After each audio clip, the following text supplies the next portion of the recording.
Je voudrais donc commencer mon propos en remerciant Dieu Tout-Puissant qui nous a permis donc de nous retrouver ici en bonne santé ce matin pour célébrer donc la Journée internationale de la jeunesse. Jeunesse dont je fais bien sûr partie, même s'il y a certaines personnes qui par l'âge se croient vieux mais ils sont jeunes dans la tête. Merci donc à tous. Nous célébrons donc cette journée dans un contexte un peu particulier comme les prédécesseurs l'ont signifié, ce contexte de conflit. Ce conflit que nous qualifions que autre chose que la manifestation violente, barbare de l'impérialisme, du néocolonialisme, de l'esclavage qu'on tend à nous imposer aujourd'hui. Ce que nous avons qualifié terrorisme. Mais comme ils l'ont dit, nous avons fait appel à la jeunesse à un moment donné pour combattre ce fléau. Et la jeunesse a répondu massivement. Aujourd'hui, plusieurs jeunes sont enrôlés comme VDP et d'autres attendent. Nous pouvons les voir à travers les artères de nos villes. Cela nous va droit au cœur et nous osons croire que les jeunes ont compris pourquoi nous devons nous battre. Si nos aïeux se sont battus pour nous léguer des terres qu'on appelle aujourd'hui Burkina Faso, cela veut dire que nous devons nous battre aussi pour léguer quelque chose à nos enfants. Si Dieu a fait que notre génération est confrontée donc aujourd'hui à ce combat, c'est parce qu'il sait que nous avons la capacité d'y arriver.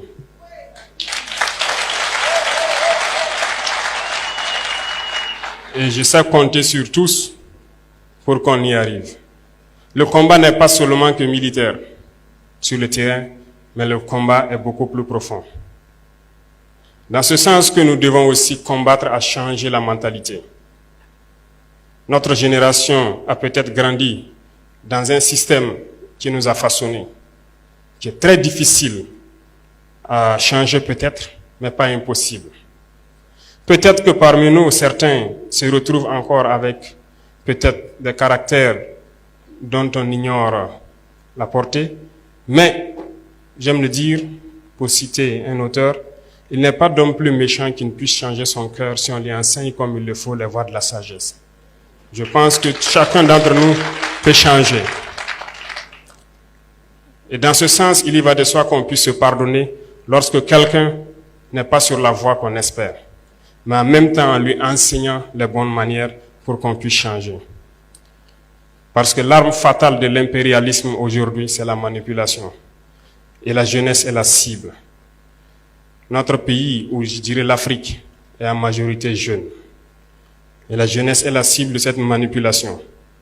Et lorsque l'on découvre, il faut combattre cela. Et la plupart du temps, l'impérialisme n'est pas forcément ceux qui viennent d'ailleurs, mais ils sont parmi nous. Et c'est parmi nous que la manipulation naît. J'invite la jeunesse à s'en départir, à toujours chercher l'information juste et à toujours penser à nos patries, à nos différentes patries partout en Afrique. Je répète, si nos aïeux nous ont laissé une terre que nous avons trouvée, nous devons laisser de meilleures terres pour nos enfants. En ce sens, aujourd'hui, nous sommes réunis pour parler donc des problèmes de la jeunesse. Nous allons nous faire des promesses, certes, voir des perspectives, mais aussi se lancer des défis. Je pense que le parrain et la marraine vous ont lancé des défis. Et le ministre a souhaité vous donner chacun 300 francs. Mais je crois que le défi va au-delà de cela. Parce que il faut que la jeunesse comprenne aussi quelque chose. Nous, au niveau de l'exécutif, nous prenons des mesures, mais nous avons besoin aussi de vous parler, de vous sensibiliser, pour qu'ensemble nous puissions relever les défis qui sont aujourd'hui posés à nous. Pourquoi je dis cela? Lorsqu'ils racontent leurs histoires, on se rend compte qu'ils se sont battus d'eux-mêmes pour y arriver. Aujourd'hui, comme le ministre l'a signifié, instruction a été donnée pour qu'on puisse créer un fonds unique qui puisse soutenir la jeunesse dans l'entrepreneuriat. On ne vous demandera pas peut-être de partir de zéro, mais il y aura un minimum pour vous accompagner et vous aider. Parallèlement à cela, il y a très peu de temps, nous avons tout fait pour élaguer tout ce qui est fiscalité au niveau donc des jeunes entreprises qui devront se créer. Cela pour accompagner que vous ne vous retrouvez pas confronté dès les premières années à certaines difficultés. En plus de tout ça, je pense, comme il l'a annoncé, nous pensons beaucoup à la formation professionnelle. Et c'est l'une des réformes majeures donc, de ce département. Et je pense qu'au passage à l'université, on l'avait bien fait savoir, il ne s'agit pas aujourd'hui de bosser, d'avoir un diplôme et de chercher à être employé. Il s'agit aussi d'apprendre des métiers et de pouvoir exercer. Donc, nous cherchons aujourd'hui à réorienter une bonne partie de la jeunesse vers l'emploi professionnel. Ce qui va sans dire que nous devrons construire beaucoup de centres de promotion donc, de l'enseignement professionnel et pouvoir apprendre beaucoup de métiers aux jeunes parce qu'ici nous regorgeons de beaucoup de ressources. Il y a assez de réformes donc en faveur de la jeunesse qui sont en cours et à travers le monde nous avons pu comprendre que nous pouvons y arriver parce que nous avons assez de ressources à faire valoir à l'extérieur. Nous nous sommes centrés par exemple sur l'agriculture actuellement qui est très important pour nous. Parce que je le disais tantôt, l'autosuffisance alimentaire, c'est un combat. C'est un combat parce que lorsque nous parlons de dignité, nous parlons d'honneur, si vous n'êtes pas autosuffisant, vous n'avez aucune dignité. Lorsqu'un père doit rentrer le soir à la maison et qu'il n'a aucune graine à mettre dans l'assiette de son fils, il ne peut pas parler de dignité. Toute la famille vivra dans l'indignité parce que la femme devra se battre comme elle peut, de toutes les manières que vous puissiez imaginer, pour trouver à manger. Il n'y a pas de dignité une fois qu'on ne mange pas sa faim. Il n'y a pas de dignité lorsque nous tendons la main. Et voyez-vous cette nouvelle forme donc de néocolonialisme dont on parle, qui tend donc à ramener notre jeunesse à des mendiants, à des assistés chroniques. Nous nous battons contre cela. Lorsque vous dites à un partenaire qui est prêt peut-être à vous servir de, comment je dis, mobile money, jusqu'à 100 milliards, mais lorsque vous dites à ce même partenaire, non, servez donc à mobile money 20 milliards, et 80 milliards, nous allons faire des projets structurants donc, de production agricole pour les jeunes, ils ne sont pas d'accord. Ça doit nous interpeller. L'objectif, c'est de vous maintenir dans cet assistanat permanent. C'est de vous empêcher de pouvoir produire de vous-même et de vous en sortir. Et chaque fois, on vous donnera un peu et on vous dira de rester là. N'ayez pas peur d'entreprendre. N'ayez pas peur d'entreprendre, il faut vous lancer. C'est dur, souvent très dur. Vous allez trébucher. Vous allez souvent vous retrouver à genoux. Comme diraient certains, profitez, faites une prière, appuyez sur la paume, relevez-vous et marchez toujours. Ne vous arrêtez jamais.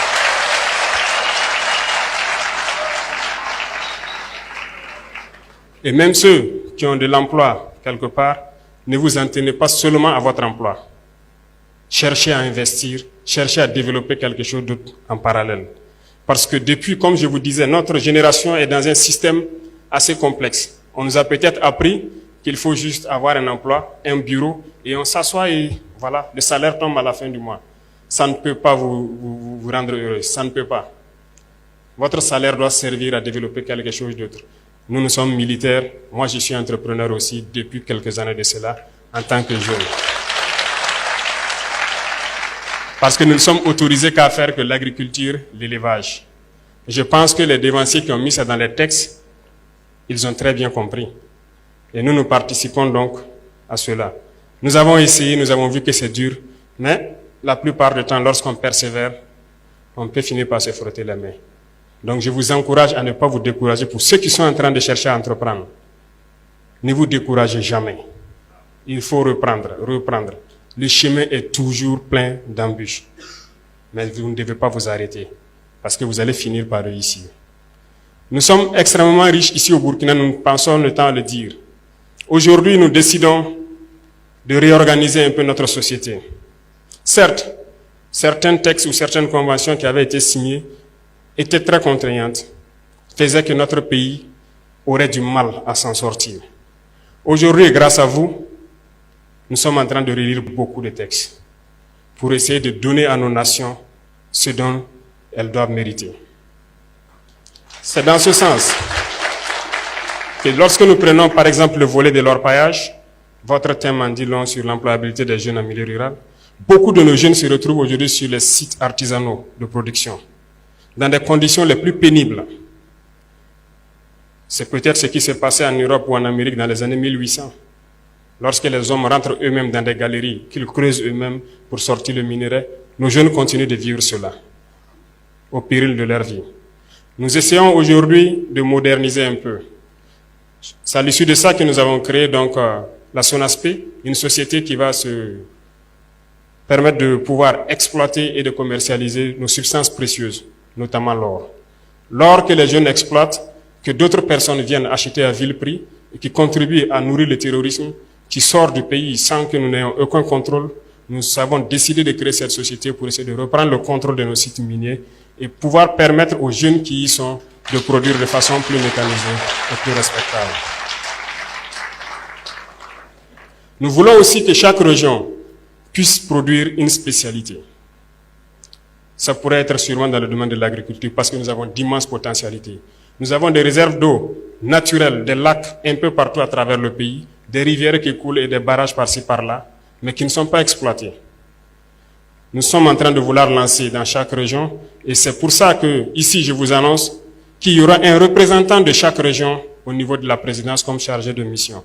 Ce processus est en cours. Ces gens donc devront prendre les préoccupations de la jeunesse et surtout aussi des femmes qui se battent jour et nuit pour que nous puissions agir de façon progressive là où nous devons agir. Parce que cette lutte que nous avons aujourd'hui contre le terrorisme ne se fait pas uniquement par les armes, mais également par le développement. Tant que la jeunesse n'aura pas d'emploi, elle sera toujours tentée d'aller vers là où c'est facile d'avoir de l'argent. Et c'est ça aussi qu'il faut combattre. Nous avons déjà identifié beaucoup de pôles et que nous allons très bientôt à la sortie de la saison fortifier à travers l'initiative présidentielle, mais aussi à travers le ministère de l'Agriculture qui a une très bonne base de données et que nous avons donné une mission spéciale pour qu'on puisse atteindre l'autosuffisance alimentaire. Au sein de chaque région, donc, nous allons valoriser ces points d'eau et ces réserves que nous avons et nous allons accompagner autant que possible les jeunes. Donc, c'est inviter tout le monde à se mettre au travail et à pouvoir redonner donc un autre visage à notre pays.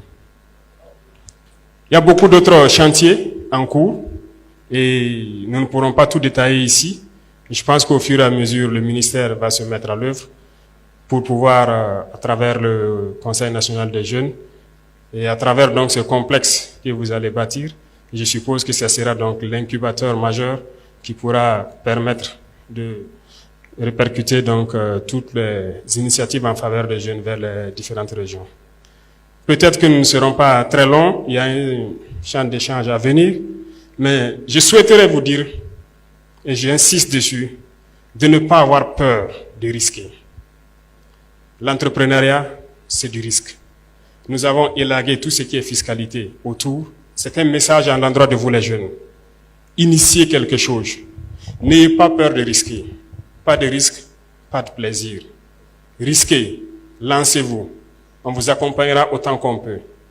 Et pour ceux qui se battent actuellement, nous essayons de faire le maximum possible pour donner tout ce dont ils ont besoin. C'est le lieu pour moi de rendre hommage donc à tous ces jeunes qui se sont engagés sans état d'âme, comme VDP, qui sont aujourd'hui sur le terrain, sous la pluie, sous la brume, dans la boue, partout où on les demande de partir, ils se battent sur le terrain pour essayer de récupérer nos terres et donner donc à ce pays ce qu'on appelle l'intégrité territoriale. Et chacun à son niveau doit donc pouvoir aussi, à défaut de prendre la Kalachnikov, prendre autre chose pour participer au développement de cette patrie. Et ça, nous ne comptons que sur vous les jeunes. Je disais tout de suite donc aux parrains et à la marraine que j'allais forcer la main à ces grands opérateurs économiques du pays, et je pense que certains sont là. Donc apprêtez-vous, on va vous forcer la main pour créer des initiatives donc pour les jeunes. Nous avons donc lancé l'APEC dans ce sens-là pour permettre de créer ce qu'on appelle nos entreprises que nous voulons mettre sur place. Parce que nous le disons, c'est inconcevable que nous puissions ici produire de la tomate et que nous importons de la pâte de tomate. C'est absurde que nous avons tous les produits oléagineux ici et que nous ne puissions pas les transformer. Nous avons lancé cela et je vous invite à souscrire massivement parce que nous allons créer nos entreprises ici sur place et développer. Certes, des esprits impérialistes pourront essayer de vous détourner de l'objectif, mais écoutez, visez loin, visez très loin, réfléchissez et voyez ce qu'on veut faire. Merci donc à tous ces jeunes qui sont déplacés à travers l'Afrique pour venir soutenir leurs frères et leurs camarades du Burkina Faso. Nous vous disons merci, nous vous souhaitons de passer un très bon séjour au Burkina Faso et souhaitons que vous puissiez retourner en paix et aussi lancer le message à l'endroit de toute la jeunesse africaine. Parce que le combat que nous menons, ce n'est pas uniquement pour le Burkina Faso, mais c'est un combat pour toute l'Afrique. Il est temps qu'on se réveille et que nous ne soyons plus amenés à traverser l'océan, à mourir pour aller chercher l'Eldorado tant vanté. On peut le créer ici. Mettez-vous au travail et je pense que c'est possible. Donc merci d'être venu nous accompagner dans ces moments donc, de partage et de réflexion. Sur ce, je voudrais vous dire donc, restez en veille parce que le combat qui a commencé sera long, dur, mais ce n'est pas impossible parce que nous croyons que bientôt nous allons y arriver. Merci beaucoup à vous. La patrie ou la mort. Merci camarades. Afrique Média, le monde, c'est nous.